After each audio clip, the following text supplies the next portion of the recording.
right, in the news today, I was surfing Reddit, and it turns out that this reporter by the name of Tiffany Fong, F-O-N-G, she got a picture of Sam Bankman-Fried from behind the fence. There it is!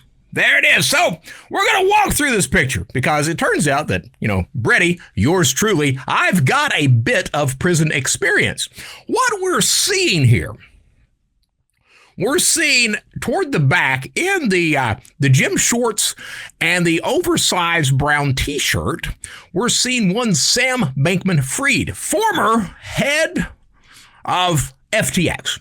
For those who don't know, FTX was the cryptocurrency exchange platform, whatever the hell you want to call it, that ripped off everyone on the planet. Sam Bankman-Fried, he had bought, Jesus Christ, he had, I think he lost a couple of $1 billion that no one can account for. He was doing pump and dump schemes. He had bought a slew of property in the Bahamas. His mom and dad both college professors. As a matter of fact, his mother was an ethics professor. That's right. She brought him up right with that moral compass pointing directly south. Thank you, mommy. Of course, he paid them heavily, too, out of those stolen FTX funds. So this picture of Sam Bankman-Fried in jail. We've got him in the back. We've got 4 individuals with their faces blocked out because they have told Sam, hey, man, yeah, we're going to take a picture with you, but you ain't going to show our faces. And he's like, man, don't worry about it. Don't worry. Just don't beat me. Just don't beat me. I don't want to spoon with anybody. I'll take whatever picture. We'll black it out. I promise. They're like, bet. So 4 of them's blacked out. The other one that is not blacked out, word has it from Tiffany Fong that he is a member of the Bloods gang. I guess you got the Crips and the Bloods. Look, we had gangs in prison all the time. When I was at Big Spring, FCI, the people who ran the compound, the gang was called the Paisas, Mexican-American group. They ran everything. So if you were a part of the Aryan Brotherhood or a Crypt or a Blood, if you wanted to do anything on that compound, you would have to ask permission of the Paisas to get their go-ahead on that. That's simply the way things operated at that point. The picture of Sam Bankman-Fried here, what we're seeing is we're seeing not only his protectors, but also his extortionists, because when you go to prison, it really, really boils down to that first impression that you make.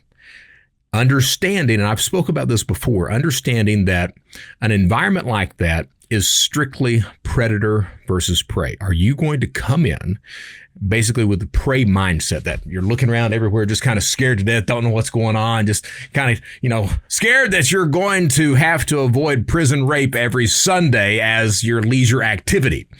If that's the case, you're coming off like that. People sense that. The other inmates sense that almost immediately. They get that weakness that's emanating from you, and they tend to capitalize on that. At the same time, Sam Bankman, he's kind of got that Jared Subway look going on. Not saying he is. I'm just saying he's kind of got it. That disheveled Jared Subway unshaven look that's going on. The way these things operate, you get someone like that comes into the environment and into a prison system. At that point, people already know who he is. They know that he's got money. So you'll have people like these individuals that will circle around him and sort of befriend him. So what's happened is that first week he's in there, when he actually has money hit the books and he's able to order whatever he wants to off commissary. So commissary, you can get, Coca-Colas, you can get potato chips, honey buns, packs of tuna, hygiene stuff, whatever that may be. So he's ordered his, $100, $150 in commissary. He's gotten it in. And when he's gotten it in, he's had a group of people, some of these guys that are in this picture, he's had a group that's kind of circled around him and said, hey, man, can I get that? Can I get one of them honey buns, man? Come on, man, help me out. Can I get a honey bun? So he's giving them a honey bun. And it starts like that. Before long, they're actually giving him a list of what to get them on commissary. Don't worry about a thing. Ain't nothing going to happen to you. I got you, man. I got you. Ain't nothing going to happen to you. Meanwhile, there's nothing going to happen to him because he's already being extorted by this gang. This is the way that prison operates. You can tell by looking at him, he looks like a fish out of water. You can also tell that the other guys that are around him are very comfortable with their new guinea that they've got there. Now, I would assume, I don't think he's not been sentenced yet, so he's at a holding facility, one of the federal holding facilities, and you can tell that also by the color of the items that they're wearing. And in federal holding, you're given the brown or you're given green, and that's what you wear. So, same thing for the shorts. Those shorts have been around on commissary since I was in prison.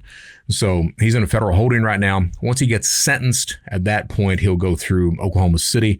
He'll go through Atlanta federal holding, or maybe even Orlando if he's close enough to that point. But he'll go through one of those three places before he hits his final destination.